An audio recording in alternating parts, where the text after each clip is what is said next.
Paris में मौजूद lower museum, जिसे दुनिया का सबसे महफूज स्ट्रक्चर समझा जाता था, सरेआम दिन दहाड़े लूट लिया गया।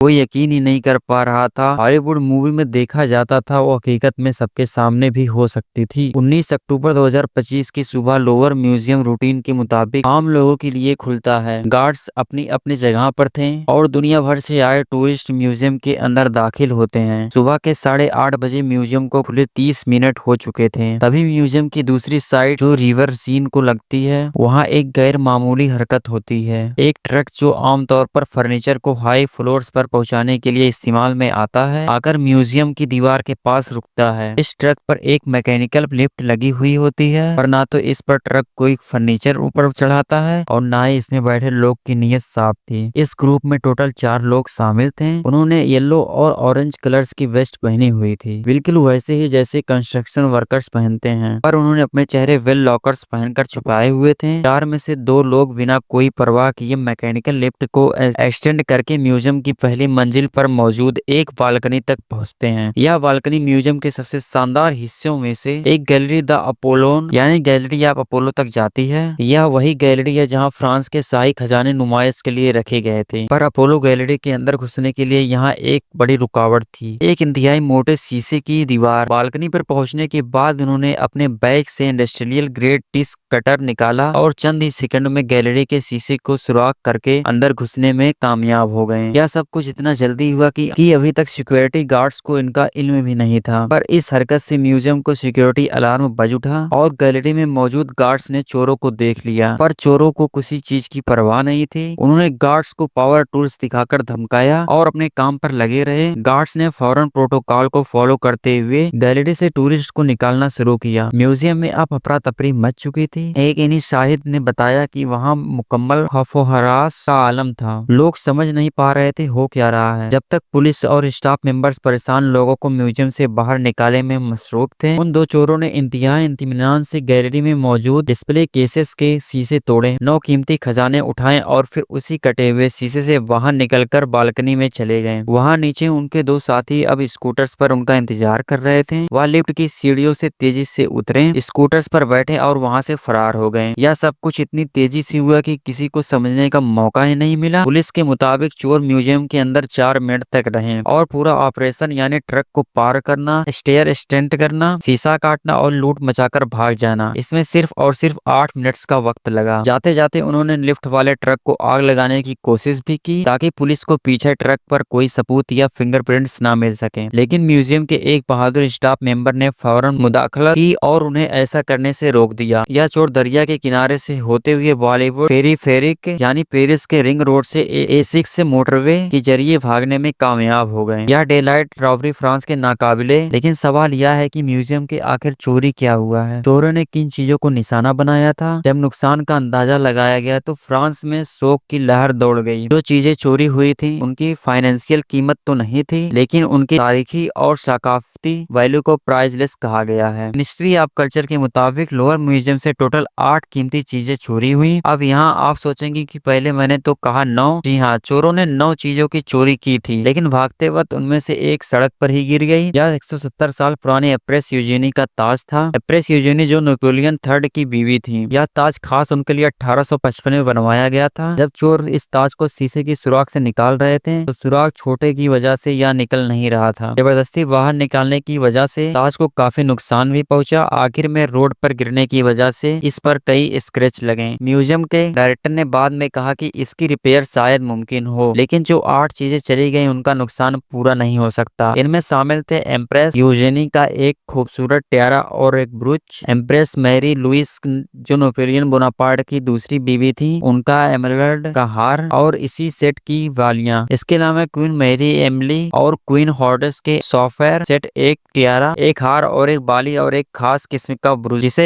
रेली क्वीन ब्रूच कहा जाता था। यह तमाम चीजें 19वीं सेंचुरी की थी। हजारों हीरे, नीलम और दीगर कीमती पत्थर जुड़े हुए हुए। यह सिर्फ जेवर ही नहीं बल्कि यह फ्रांस की शाही तारीख का हिस्सा थे। एक एस्टीमेट के मुताबिक इन तमाम ज्वेलरी में इस्तेमाल होने वाले सोने, पत्थर और हीरे की कीमत 102 मिलियन डॉलर थी। लेकिन यह जिस शाही खानदान के थे उस हिसाब से देखा जाए तो 102 मिलियन डॉलर क्या है, 1 बिलियन भी हो इसकी भरपाई नहीं हो सकती। तभी इसे प्राइसलेस कहा गया है। हैरानी की बात यह थी कि चोरों ने उस गैलरी में से मौजूद सबसे कीमती चीजों को हाथ तक नहीं लगाया, जैसे कि वहां के मशहूर जमाना रीजेंट डायमंड जिसकी अकेले ही कीमत 51 मिलियन यूरो 60 मिलियन डॉलर है। इसके अलावा शशि और हटेशिया नामक डायमंड भी वहां रखे थे, लेकिन चोरों ने उन्हें नजरअंदाज कर दिया। इसी वजह से ऐसा माना जाता है कि यह शायद वह किसी खास ऑर्डर पर आए थे और उन्हें पता था कि उन्हें क्या चुराना है। पेरिस प्रोकर्स ऑफिस ने कहा है कि यह नुकसान पैसे का नहीं बल्कि फ्रांस के इतिहास का नुकसान है। पर यहाँ सवाल पैदा होता है कि दुनिया के सबसे मशहूर म्यूजियम जहाँ हर साल करोड़ों लोग आते हैं, इतनी सिक्योरिटी के बावजूद आखिर कमी कहाँ रह गई। जब इन्वेस्टिगेशन शुरू हुई कई चीजें सामने आई। फ्रेंच मीडिया ने रिपोर्ट्स में बताया है कि म्यूजियम के उस हिस्से में जहाँ चोरी हुई हर 3 कमरों में से एक कमरे में कोई सीसीटीवी कैमरा नहीं था। दुनिया के सबसे बड़े म्यूजियम में सीसीटीवी कवरेज की मुकम्मल नहीं थी और जो एक्सटर्नल कैमरास लगे हुए थे वह भी उस बालकनी को पूरी तरह से कवर नहीं कर रहे थे जहाँ से चोर शीशा काट कर दाखिल हुए। लेकिन इससे भी बड़ा झटका तब लगा जब फ्रेंच सोनेट की एक मेंबर गोले ने बीबीसी को बताया कि जो अलार्म बजा था वो असल में म्यूजियम का वार्डर अलार्म था। उस बालकनी में एक लोकलाइड अलार्म सिस्टम लगा था, लेकिन कुछ दिन पहले ही खराब हो गया। अगर वह अलार्म सही होता तो सिक्योरिटी को बालकनी में चोरों की एंट्री का पता चल जाता। म्यूजियम के डायरेक्टर ने चोरी के फौरन बाद सिक्योरिटी की इस नाकामी को तसल्लीम करते हुए मिनिस्ट्री ऑफ कल्चर को अपना रेजिग्नेशन पेश भी किया, लेकिन उनका यह इस्तीफा कबूल नहीं किया गया। इस चोरी ने फ्रांस के म्यूजियम की सिक्योरिटी पर एक बड़ा सवालिया निशाना खड़ा कर दिया। और आपको यह भी बताते चले कि यह चोरी कोई पहला वाकया नहीं था। इसी म्यूजियम में 1911 में मोनालिसा की पेंटिंग भी चोरी हुई थी। म्यूजियम के एक पुराने एम्प्लॉय ने लियोनार्डो डिविंची की मशहूर पेंटिंग मोनालिसा को चुराया था। उसने पेंटिंग को कोट के नीचे छुपाया और आसानी से बाहर लेकर निकल गया। पेंटिंग 2 साल बाद इटली से बरामद हुई जब चोर उसे बेचने की कोशिश कर रहा था। इसी वाकया ने ही मोनालिसा की दुनिया में सबसे मशहूर पेंटिंग को बनाया था। इसके बाद 1976 में इसी म्यूजियम से किंग चार्ल्स एक्स की तलवार भी चोरी हो गई थी। 3 चोरों ने म्यूजियम की खिड़की तोड़ी और अंदर घुसकर किंग चार्ल्स एक्स की तलवार चुराई थी, जो आज तक बरामद नहीं हुई। और आखिरी बार 1998 में यह म्यूजियम वारदात का मरकज रहा है। इस दौरान भी चोरों ने एक पेंटिंग को दिन दहाड़े फ्रेम से निकाला और भागने में कामयाब हो गए। यह पेंटिंग भी आज तक लापता है और अब 27 साल बाद यह रॉबरी हुई है। इस वक्त 60 से ज्यादा, बल्कि कुछ रिपोर्ट्स के मुताबिक 100 से भी ज्यादा केस पर काम कर रहे हैं। खुशकिस्मती से सैटरडे 25 अक्टूबर 2025 को पुलिस ने 2 सस्पेक्ट्स को अरेस्ट किया है, जिनके इस रॉबरी के साथ गहरे लिंक नजर आ रहे हैं। पुलिस ने मौके से 150 के करीब डीएनए सैंपल्स और फिंगरप्रिंट्स कलेक्ट की थी। यह सैंपल चोरों के सामान जैसे कि हेलमेट, ग्लव्स और ट्रक के अंदर लिए गए थे और पुलिस का कहना है कि इनके डीएनए सैंपल्स मैच होने की बेस पर अरेस्ट किया गया है, जिसमें से एक सस्पेक्ट का पुराना गोल्ड थेफ्ट का रिकॉर्ड भी मौजूद है। कि पेरिस म्यूजियम रॉबरी में तमाम चोरों और मास्टरमाइंड को जल्द ही पकड़ लिया जाएगा। अब तक यह नहीं बताया गया है कि इन सस्पेक्ट में चोरीशुदा सामान मिला है कि नहीं। चोरी के बाद म्यूजियम को 22 अक्टूबर तक बंद रखा गया था, लेकिन अब भी अपोलो गैलरी बंद पड़ी है। पुलिस का कहना है कि यह हाईली ऑर्गेनाइज्ड और प्रोफेशनल चोरी थी और जांच अभी भी जारी है।